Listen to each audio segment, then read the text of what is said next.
Hey everyone, we're back with what looks like a very busy screen, but I'm going to be looking at the Cathay party pooping that is now happening in the old world. So this has been a mega weekend for tournaments. There, Paddy and I played in our own 3-round tournament that we were playing with the typical Old Hammer series, 40 players, 3 rounds, 1 day, which we've been covering on this event. On this channel, sorry.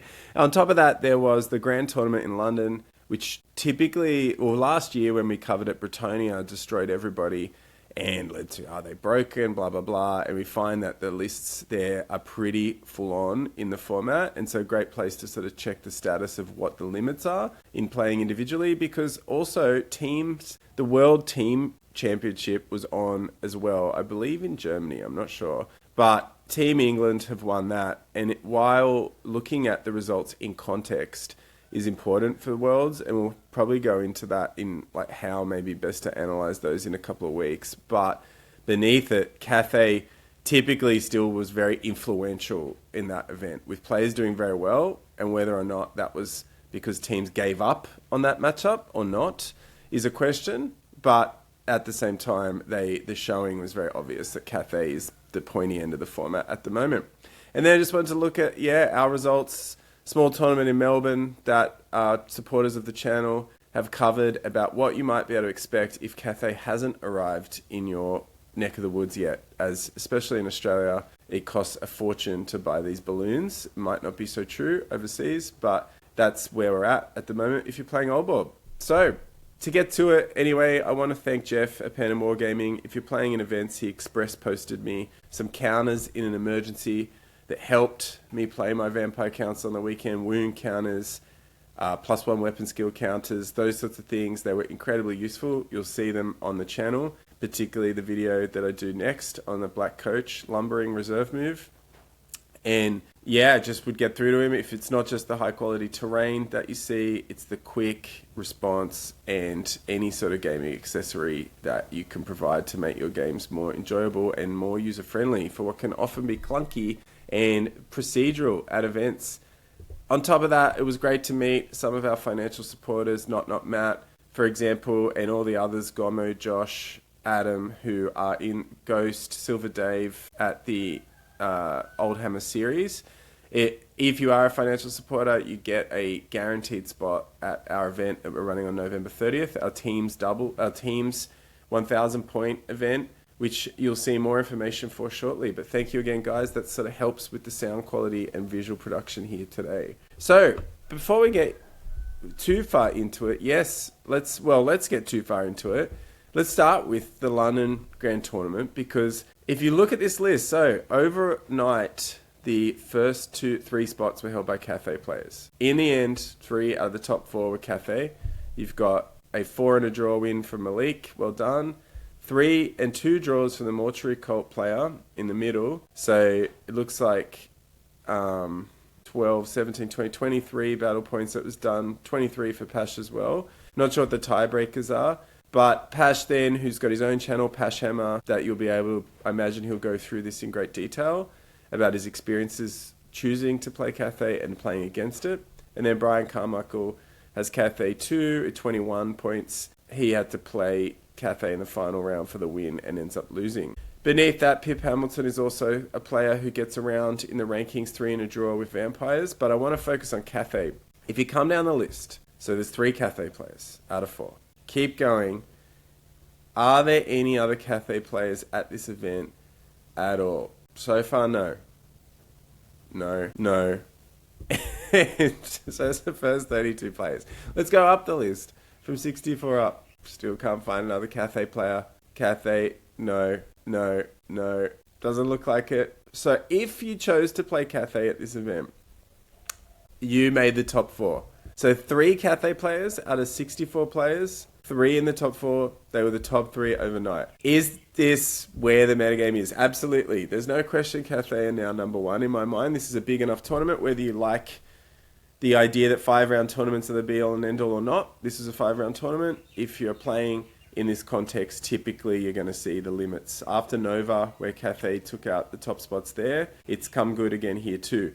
What I think is fascinating, though, is to look at the different lists. So a lot of these games, like Magic the Gathering, I think online everybody was playing the same deck. The last time it was something called Izek Cauldron. I used to play a lot of Magic 20 years ago, don't anymore. But you see these formats turn when these commercial games go this way, and people are rushing to buy the latest SKU list. It seems like that's more what it's about, perhaps. I'm interested in what you think in the comments below. Paddy and I have our opinions on this channel, but we can't argue with the facts right now that the Cathay is at the top. What gets interesting is the different approaches to that. So Marco, who won, I liked this build the best going in. I think the Shigengan Illusion, I love Column of Crystal. I love Spectral Doppelganger. Monkey King's Wisdom is ludicrous. Having a level 4, just even for Dispel, I also like a lot. So having that in the center as your general, I do also like the lanterns being in the character slots for ward saves and extra wounds. So you can see that here, the unmodifiable save, those kicking in. And then you see not much in core at all, but then the triple cannon, which you saw my argument that are the cannons more important or better than the balloons overall. So he won, Malik. Then you're looking at Pasha's build that has the lanterns. He's gone with an extra lantern, 2 cannons, and has these 2 level 1s, which is his little thing here. So that's interesting. He's always been a big fan of magic missiles. I think he'd be defaulting to the magic missile. Whether or not, he'll have to talk about on his channel.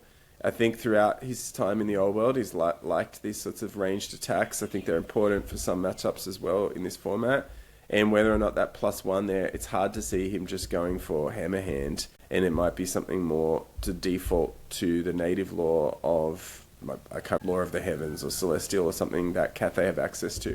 So he's got the 3 lanterns, the 2 cannons, also not much going on in core. You start to see Rings of Jet pop up because that's where Brian has gone all out. His Shigengan is not as powerful, has the 2 lanterns, he has another one at the end. He has one guy, look, 70 points here just to get a Ring of Jet in. How many Rings of Jets do you think he has? 1, 2, 3, 4, 5, 6, 7, 8 Ring of Jets and another lantern in the rare slot. So he's gone all out, called nonsense for a reason, I believe. He's gone with this. If you don't know what Ring of Jet does, it's 30 points, extremely common. Cast Unquiet Spirits at a bound 2. So Unquiet Spirits needs an 8 to go off, 15-inch range. So it only needs a 6, and it gets 3d6 strength 2 hits, no armor saves. So that's going to add up. Like, really, you're fishing for 6s against anything. But if you've potentially 104, 104 Unquiet Spirits hits per turn, what are you getting? Like 18, 16 6s maybe? You're winning anything. And against, what we'll get to it, if Screams is still good, that's the way you get us, is with those mass attacks on Ethereal with ranged shooting. So really fascinating that whether or not this disgusts you, that Cathay is that much further than anything else above. The Battle of Unquiet Spirits is really, you see these advanced metagames, and I think maybe in the internet age they are all advanced because it doesn't take long to sort of work out where the abstractions fall apart. Do you trick out for the mirror? And that's where I thought that Marco's list was really good. I think that Illusion Shigengan having the triple cannons is going to give you the first shot on the opposing lanterns. Or do you go for something that's better against the field, like Undead? Because that's where those Unquiet Spirits are probably going to be a bit better. Or are they able to take down other things? Like, it seems to us like the War Machines might be your best bet against the Lanterns. And which way do you go? What accommodations do you make in your own list? I think that Pash had sort of that middle ground a little bit more. He's clearly a very good player. Does he rely on those sorts of his knowledge of the metagame to sort of hedge a little with more of an all-comers list? So that's where you're at. If you have the money to play the Sky Lantern game, you're probably having to weigh up how much are you playing in the meta or against the field. So that's where we're at from London, and where the only 3 Cathay players all made the top 4. And I think we'll get back to that the other 2 players in the top 5 were playing Undead in a second. If we head over to Worlds, congratulations to England. Richie Amflett's channel, Derby After Dark, he's their team captain. We'll have a lot to say about it as well. So you're going to see wall-to-wall coverage of these events, I believe, in the Warhammer sphere of the internet.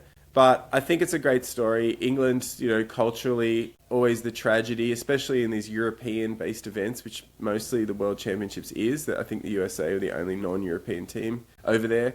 And they were my pick to win it, but England did a lot of work. They took it seriously. There's always a bit of drama and politicking with England, but they typically, lose in the quarterfinals to something like soccer. And I know this isn't international football, but well done. Like, they clearly won the event. They won some rounds very closely. So all power to them. I think there'll be a lot to say.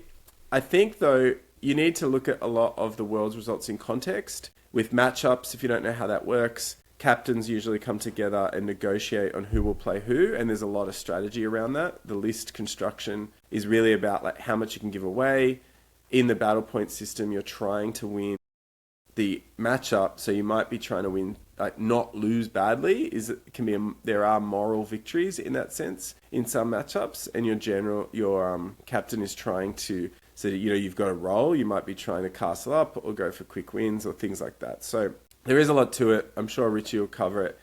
And the other guys who play in the England team tend to have an online presence. I think where you can take a broad overview for our purposes today, though, is to look down this list of the players who were 5-0. So the context here is these might be throwaway matchups where people said, look, we're just not going to try to win this one and put our worst guy in there and just try to not lose 20-0. But when you go down those who won 5-0, so Chris, who's a native Australian, I believe, Chris, and at the Dwellers Below podcast, so hopefully he goes into this in more detail, playing for Scotland, he ended up with the most battle points. But Chris, Tom, I believe, is playing Grand Cathay,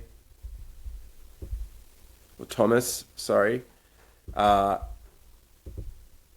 Cathay 5-0, and so forth. Like you'll see Andreas, I'm not sure, I think he might have been, no, he was Wildherd, but he took a loss, even though he got a lot of battle points. So really interesting there that like the 5-0 players here are Cathay as well. And you're seeing Charlie Hanley-Nichols for England, who's probably got a very good claim to being one of the best players in the world now. He very rarely loses. He always innovates within the Vampires space. He did with High Elves as well, up to this point. And, not playing with Scepter de Noir have a lot of balls. So well done to him. He turns up from time to time on Richie's channel, other places. I think if you listen to what he has to say, he's clearly right on top of best practice Warhammer right now. So my takeaway from Worlds at the moment, and I really want to go into this in greater detail, is that whether or not they were throwing away the Cathay matchup, there's certainly a case here to argue that it's the dominant army in the metagame. Interestingly, England's Cathay player, Tom, he didn't do as well as the others, and whether they put him in against, you'd see Tomb Kings come up from time to time. You saw them Mortuary Cult second at the London GT, Vampires fifth. Tomb Kings may be your best bet against Cathay. So whether or not that was a strategy they used to sort of gain the most point differential or not will be interesting to argue too. So at this stage, I'd argue Tomb Kings are a very strong presence. Whether or not they win or just have your best bet to mitigate the damage is going to play out over the next few weeks. If you're looking for a little bit more context, this is a triple Fanatics Orc and Goblin list. I believe, so there's a Dwarf Expeditionary Force list here. Have to look at the matchups too, if you're looking for more Vampires in the 5-0 bracket and Bretonians, I believe, as well. So this is all, New Recruit is fantastic, all publicly available material. I would go and check it out there. It's something we've moved to. We're moving away from Best Coast Pairings because of its subscription cost. And I think I'd like to support New Recruit, who has done a good job of improving their product all the time, as much as I love Old World Builder as well. I was impressed starting a new tournament, November 30th, how good New Recruit is for players and how it stops you from making mistakes in list building as well.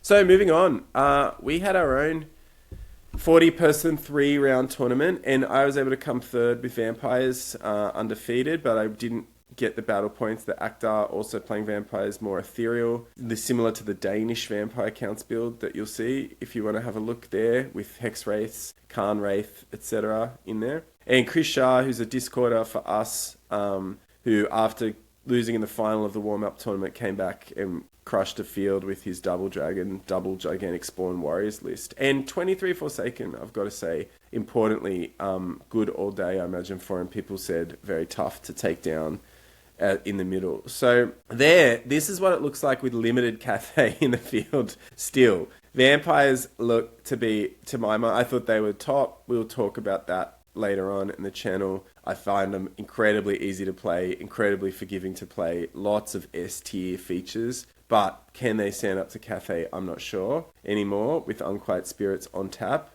On the day, though, really great result. Paddy played Cathay first round and won, so he'll have some tips there for you. But this is what it looks like without Cathay in the field at the moment. Is it only a matter of time? Because down in Victoria too,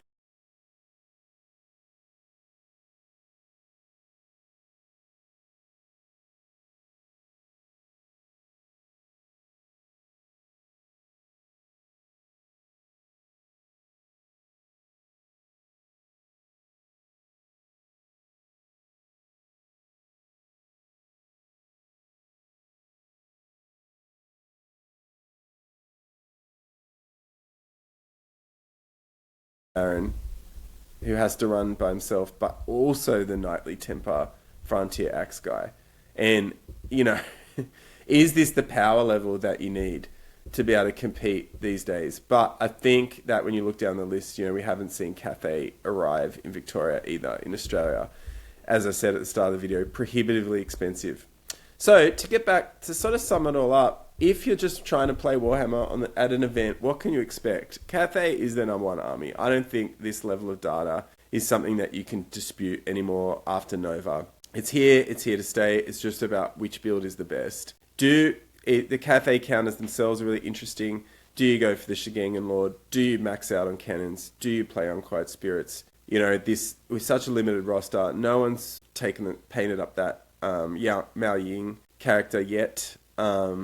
No one is playing the Cathay and Sentinel, really, which we'll talk about later. It made a few appearances at Worlds, but not in the top lists. So what are you just playing against yourself with Cathay? If you're outside of that, apart from these heavy skews into 4 behemoths, which I still think is the best way to sort of play against, behemoths tend to win against the field at the moment. Bretonia, do you need to double down on those like characters, the Knightly Temper style character? Can you play Expeditionary Force with mass war machines and the entrenchment rules to do, and scouting gyrocopters to do your best? Or is Undead the best natural counter? Screams. It would terrify me playing against that many Unquiet Spirits. Or is Tomb Kings your best bet with its ability to play from range and be able to actually kill? I think it's probably a better bet for knocking out Sky Lanterns and War Machines than playing with Wailing Dirge to do so. So that's where I think we're at. Whether you think this is a good thing or a bad thing for Warhammer, I'm not going to make judgment today. You know, on the channel, we have our own opinions. We will come up with more of that as time goes on. But I think we're at a point where it's undisputed Cathay is the best army, and it's here to poo-poo on everything that you hold near and dear. Thanks again for watching, guys. We'll see you soon.